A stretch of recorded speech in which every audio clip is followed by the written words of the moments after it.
Hello বন্ধুরা, আমি অনুপম আর আপনারা দেখছেন এবিজি ট্রাভেল। যদি আপনি এমন একটি দেশ খুঁজছেন যেখানে আধুনিক শহরের ঝলমলে লাইফস্টাইল, বিশ্বের অন্যতম সুন্দর স্কাই ব্রিজ, নীল সমুদ্র, ট্রপিক্যাল দ্বীপ এবং অসাধারণ খাবারের অভিজ্ঞতা সবকিছু কম খরচের মধ্যে করা সম্ভব, তাহলে মালয়েশিয়া আপনার জন্য পারফেক্ট ডেস্টিনেশন। আজকের এই ভিডিওতে আমি আপনাদের নিয়ে যাব মালয়েশিয়ার 5 দিনের একটি সম্পূর্ণ ভ্রমণে। ঘুরে দেখাবো কুয়ালালামপুরের কিছু বিখ্যাত জায়গা এবং তারপর উড়ে যাব স্বপ্নের দ্বীপ লঙ্কাউইতে।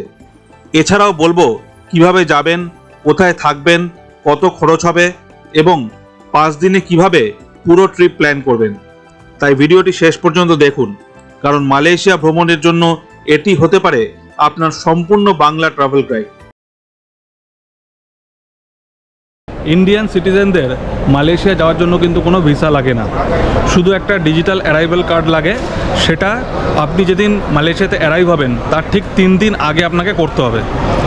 আর এই কার্ডটা করতেও কিন্তু কোনো পয়সা লাগে না, শুধুমাত্র পাসপোর্ট নিয়ে আর ডিজিটাল অ্যারাইভাল কার্ড করে আপনি কিন্তু মালয়েশিয়া পৌঁছে যেতে পারেন।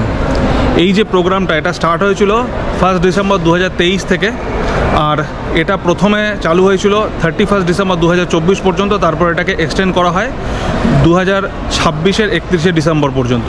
তো আপাতত 2026-এর 31 ডিসেম্বর পর্যন্ত আপনি যদি মালয়েশিয়া যান তাহলে আপনাকে কোনো ভিসা নিতে হবে না।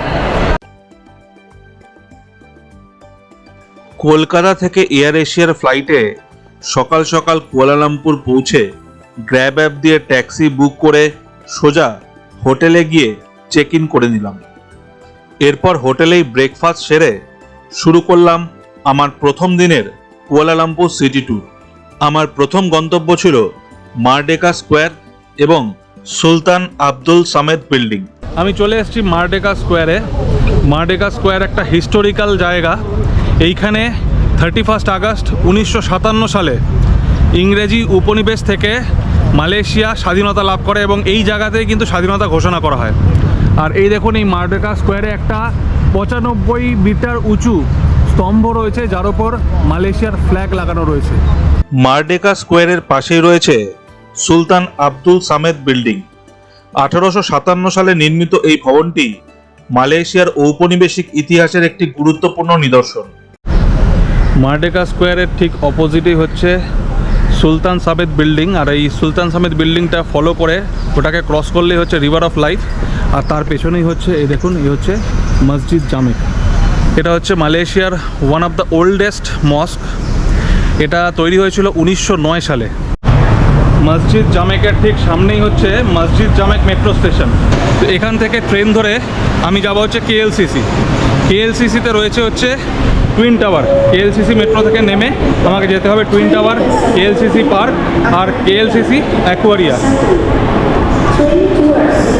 এরপর মেট্রোতে করে পৌঁছালাম কেএলসিসি মেট্রো স্টেশনে। কেএলসিসি মেট্রো স্টেশনের কাছেই রয়েছে 3টি attraction: aquaria KLCC, Petronas twin tower আর কেএলসিসি পার্ক। আমি চলে এসেছি অ্যাকোরিয়া কেএলসিসিতে। অ্যাকোরিয়া কেএলসিসির টিকিট হচ্ছে 80 রিঙ্গিট। 80 রিঙ্গিট মানে 22 দিয়ে গুণ করে নিন, টোটাল মোটামুটি 1700 টাকা মতন পার হেড। তবে আপনি যদি অনলাইন কাটেন তাহলে কিন্তু আপনি সস্তায় পাবেন। এটা আমার একটা ভুল হয়ে গেছে। ভুল ঠিক বলবো না, কারণ আমি বুঝতে পারছিলাম না যে কোন সময় আমি যেতে পারবো, আজকে যেতে পারবো কি কালকে যেতে পারবো। তার জন্য আমি ভেবেছিলাম যে এখানে এসে টিকিটটা কাটবো, কিন্তু এখানে এসে কাটতে গিয়ে দেখলাম একটু এক্সট্রা পড়ে গেল। যাই হোক, 1700 টাকা দিয়ে আমি টিকিটটা কেটে নিলাম। এখন ভেতরে ঢুকবো, ভেতরে ঢুকে দেখবো অ্যাকোরিয়া কেএলসিসি। চলুন। এই বিশাল অ্যাকোরিয়ামে রয়েছে 5000-এরও বেশি সামুদ্রিক প্রাণী। এখানকার প্রধান আকর্ষণ হলো 90 মিটার দীর্ঘ আন্ডার ওয়াটার টানেল, যেখানে হাঁটতে হাঁটতে আপনি খুব কাছ থেকে দেখতে পাবেন বিশাল হাঙর, স্টিংরে, সামুদ্রিক কচ্ছপ এবং নানা রঙের মাছ। মনে হবে যেন আপনি সমুদ্রের তলদেশে হেঁটে বেড়াচ্ছেন। কেএলসিসি অ্যাকোরিয়া থেকে বেরিয়ে আমি চলে এলাম কেএলসিসি পার্কে। প্রায় 50 একর জায়গা জুড়ে বিস্তৃত এই সুন্দর পার্কটি স্থানীয় বাসিন্দা এবং পর্যটক সবার কাছেই সমান জনপ্রিয়। এরপর আমি গেছিলাম পেট্রোনাস টুইন টাওয়ার দেখতে। তো আমি এই টুইন টাওয়ারে ঢোকার টিকিট অলরেডি কেটে নিয়েছি অনলাইনে। Ticket available. তবে এই টুইন টাওয়ারে ঢুকতে হলে আপনি কিন্তু অবশ্যই আগে থেকে টিকিট কেটে রাখবেন, কারণ এটাতে কিন্তু প্রচুর রাশ থাকে। দিনের দিন এসে টিকিট নাও পেতে পারেন। আর আপনাকে স্লট ওয়াইজ টিকিট বুক করতে হবে, মানে আপনি যখন ঢুকতে চান সেই সময়কার টিকিটই বুক করতে হবে এবং সেই সময়ই আপনাকে আসতে হবে। যেমন আমি 4টের সময়কার টিকিট বুক করেছি, আমি 4টের সময় ঢুকতে পাবো, আর মোটামুটি 1 ঘন্টা ভেতরে থেকে আবার আমাকে নেমে আসতে হবে।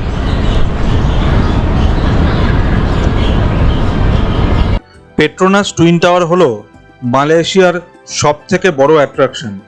88 তলা বিশিষ্ট এই স্থাপনাটি আধুনিক মালয়েশিয়ার উন্নয়ন ও অগ্রগতির প্রতীক। টাওয়ারের 41 এবং 42 তলাকে সংযুক্ত করেছে বিখ্যাত স্কাই ব্রিজ, যা বিশ্বের অন্যতম উচ্চতম 2 তলা সেতু। দর্শনার্থীরা টিকিট কেটে স্কাই ব্রিজ এবং 86তম তলায় অবজারভেশন ডেকে উঠতে পারেন। সেখান থেকে কুয়ালালামপুর শহরের 360 ডিগ্রি অসাধারণ দৃশ্য দেখা যায়। টুইন টাওয়ার ঘুরে দেখার পর এবার রওনা দিলাম কুয়ালালামপুরের আরেকটি আইকনিক আকর্ষণ কেএল টাওয়ারের দিকে, যাকে মিনারা কুয়ালালামপুরও বলা হয়। কেএল টাওয়ারের স্কাইডেক কুয়ালালামপুর শহরকে দেখার অন্যতম সেরা জায়গা। যদি আপনি কেএল টাওয়ারে আসেন তাহলে অবশ্যই বিকালের শেষ ভাগে বা সূর্যাস্তের সময় আসার চেষ্টা করবেন, কারণ এই সময় একসঙ্গে দিনের এবং রাতের দুরকম সৌন্দর্যই উপভোগ করা যায়। কুয়ালালামপুরের স্কাইলাইনের এমন অপূর্ব দৃশ্য আপনার ভ্রমণের অন্যতম স্মরণীয় অভিজ্ঞতা হয়ে থাকবে।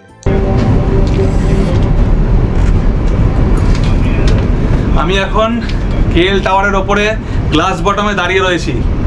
দারুণ একটা এক্সপিরিয়েন্স আজকে করছি। আর এখন সন্ধে নেমে গেছে, দেখুন দারুণ সুন্দর ভিউ চারদিকে দেখা যাচ্ছে। সমস্ত যে টাওয়ারগুলো আছে সবকটা লাইট জ্বলে গেছে, সিটির লাইটও জ্বলে গেছে, খুব সুন্দর লাগছে। মালয়েশিয়া ট্যুরের আজকে সেকেন্ড ডে। সকালবেলা ব্রেকফাস্ট করে আমি রেডি হয়ে দাঁড়িয়ে রয়েছি রাস্তার ওপর, কারণ এটা আমার পিক আপ পয়েন্ট।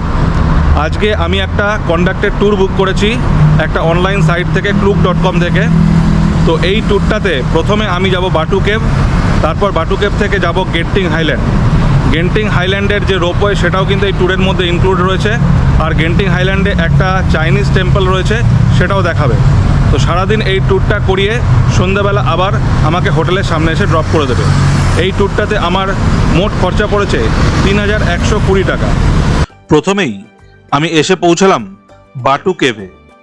কুয়ালালামপুর শহর থেকে মাত্র 13 কিলোমিটার দূরে অবস্থিত এই চুনাপাথরের পাহাড় ও গুহা কমপ্লেক্সটি হিন্দু ধর্মাবলম্বীদের একটি গুরুত্বপূর্ণ তীর্থস্থান। প্রবেশপথেই চোখে পড়বে 42.7 মিটার উঁচু সুবর্ণ লর্ড মুরগানের বিশাল মূর্তি, যা বিশ্বের অন্যতম উঁচু মুরগান মূর্তি। এরপর শুরু হবে 272টি রঙিন সিঁড়ি বেয়ে উপরে ওঠার অভিজ্ঞতা। সিঁড়ির প্রতিটি ধাপ থেকেই দেখা যায় অসাধারণ দৃশ্য এবং চারপাশে ঘুরে বেড়ানো দুষ্টু বানরদের। উপরে পৌঁছালে দেখতে পাবেন বিশাল গুহার ভিতরে অবস্থিত মন্দির, যেখানে প্রাকৃতিকভাবে তৈরি চুনাপাথরের গঠন এবং উপরের খোলা অংশ দিয়ে প্রবেশ করা সূর্যের আলো এক অপূর্ব পরিবেশ সৃষ্টি করেছে। বাটু কেভ ঘুরে এবার আমি রওনা দিলাম মালয়েশিয়ার অন্যতম জনপ্রিয় পাহাড়ি পর্যটন কেন্দ্র গেন্টিং হাইল্যান্ডের উদ্দেশ্যে। সমুদ্রপৃষ্ঠ থেকে প্রায় 1800 মিটার উচ্চতায় অবস্থিত এই রিসোর্ট শহরটি তার শীতল আবহাওয়া, মনোরম পাহাড়ি দৃশ্য এবং বিশ্বমানের বিনোদনের জন্য বিখ্যাত। আমাদের যাত্রার সবথেকে রোমাঞ্চকর অংশ হল আওয়ানা স্কাইওয়ে কেবল কার। পাহাড়, মেঘ আর ঘন সবুজ রেইন ফরেস্টের ওপর দিয়ে প্রায় 10 মিনিটের এই কেবল কার যাত্রা সত্যি অসাধারণ এক অভিজ্ঞতা। গেন্টিং হাইল্যান্ডে পৌঁছে আপনি ঘুরে দেখতে পারেন sky worlds theme park, sky avenue mall, চিনশ কেভ টেম্পল এবং বিভিন্ন বিনোদন কেন্দ্র। গেন্টিং হাইল্যান্ডের অন্যতম আকর্ষণ হল এখানকার ক্যাসিনো। পরিবার, বন্ধু কিংবা শিশুদের জন্য এখানে রয়েছে অসংখ্য আকর্ষণ। শহরের গরম আবহাওয়া থেকে কিছুটা দূরে প্রকৃতি আর বিনোদনের অনন্য মিশ্রণ উপভোগ করতে চাইলে গেন্টিং হাইল্যান্ড অবশ্যই আপনার মালয়েশিয়া ভ্রমণের একটি গুরুত্বপূর্ণ গন্তব্য হওয়া উচিত। গেন্টিং হাইল্যান্ড থেকে ফিরে রাতে আমি চলে এসেছিলাম কুয়ালালামপুরের সবথেকে প্রাণবন্ত এলাকা বুকিট বিন্টাংয়ে। ঝলমলে নিয়ন আলো, ব্যস্ত রাস্তা, বিশাল শপিং মল এবং অসংখ্য রেস্টুরেন্টে ভরা এই এলাকা শহরের নাইট লাইফের কেন্দ্রবিন্দু।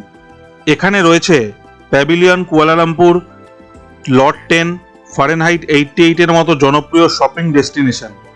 চারপাশে হাঁটতে হাঁটতে আপনি অনুভব করবেন আধুনিক কুয়ালালামপুরের প্রাণচঞ্চল্য এবং আন্তর্জাতিক আবহ। আর বুকিট বিন্টাং ভ্রমণ কখনোই সম্পূর্ণ হয় না জালান আলোর না ঘুরে। মাত্র কয়েক মিনিট হাঁটলেই পৌঁছে যাবেন কুয়ালালামপুরের বিখ্যাত ফুড স্ট্রিটে। রাস্তার দুই পাশে সারি সারি খাবারের দোকান, grilled sea food, noodles, সাটে, tropical ফল এবং মালয়েশিয়ার বিভিন্ন স্ট্রিট ফুডের অসাধারণ সমাহার। রাত বাড়ার সঙ্গে সঙ্গে জালান আলোর আরও জমজমাট হয়ে ওঠে।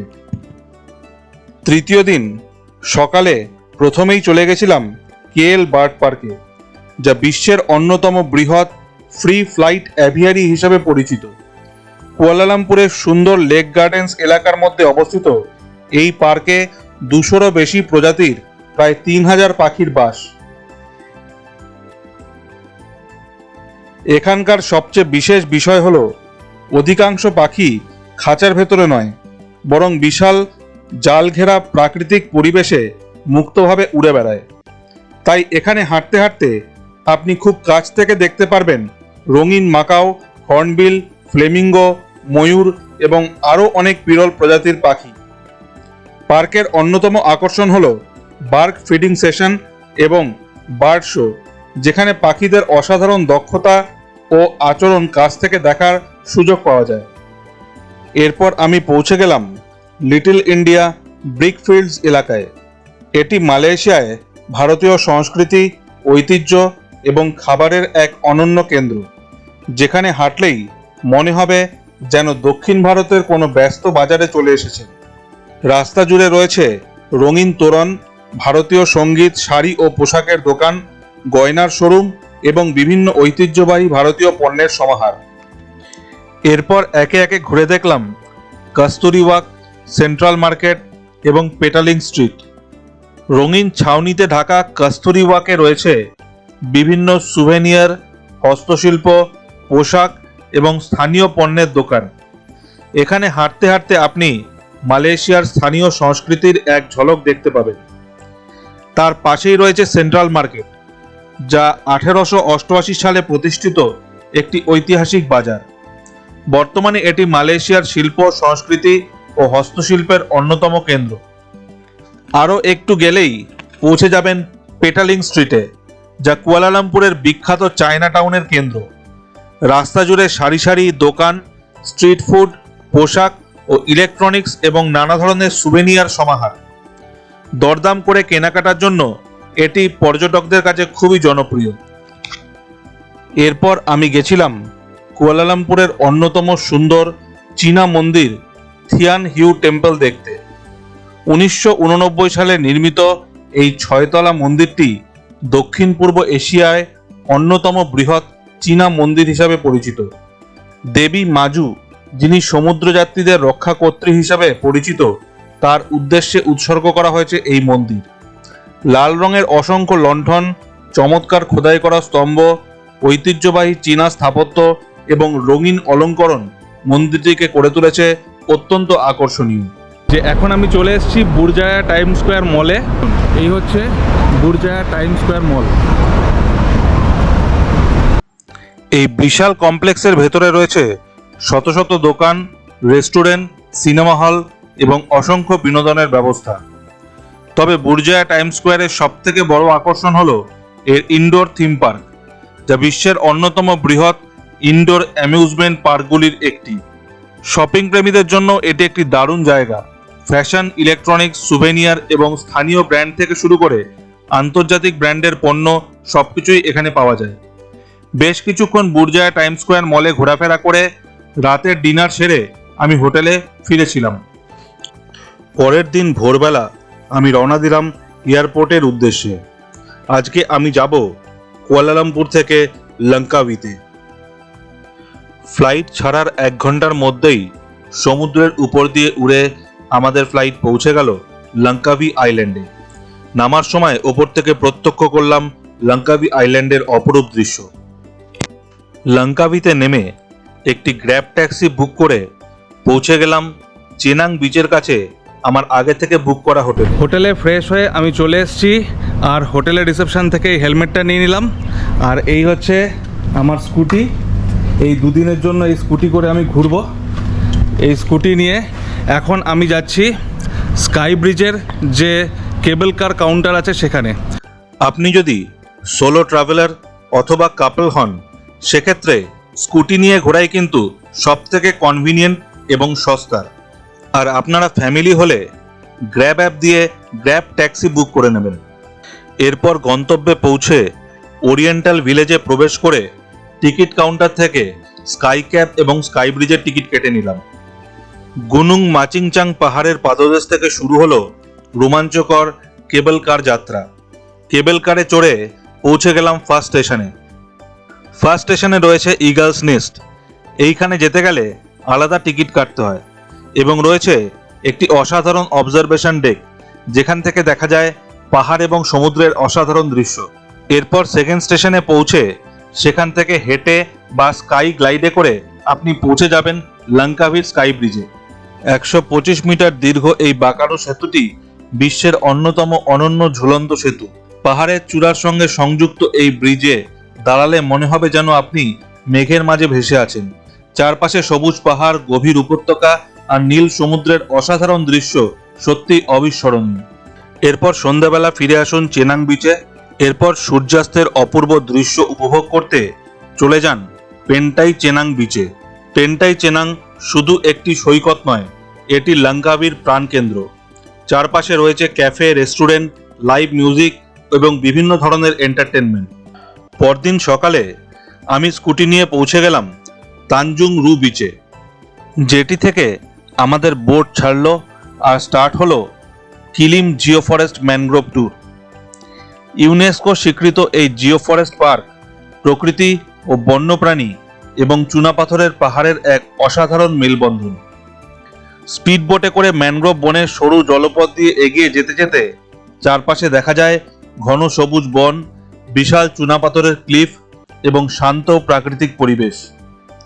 এই ট্যুরের অন্যতম আকর্ষণ হলো ঈগল ফিডিং, যেখানে আকাশ থেকে ঈগলদের নেমে এসে খাবার সংগ্রহ করার দৃশ্য সত্যি রোমাঞ্চকর।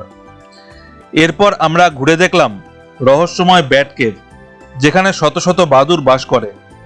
এছাড়াও রয়েছে ক্রোকোডাইল কেভ, যা প্রাকৃতিকভাবে কুমিরের মতো আকৃতির একটি চুনাপাথরের গুহা। পুরো যাত্রাপথ জুড়েই প্রকৃতির অপূর্ব সৌন্দর্য আপনাকে মুগ্ধ করবে। আমি এবার চলে এসেছি কুয়া টাউনে। কুয়াতে রয়েছে ইগল স্কোয়ার, যেটা আমি আপনাদের বলছিলাম, সেই ইগল স্কোয়ারেই চলে এসেছি এখন আমি। আর এবার যাচ্ছি সমুদ্রের কাছে। ঈগল স্কোয়ার বা দাতারাং লাংয়ে রয়েছে প্রায় 12 মিটার উঁচু একটি বিশাল ঈগলের ভাস্কর্য। লঙ্কাভি নামের উৎপত্তিও ঈগল শব্দ থেকে।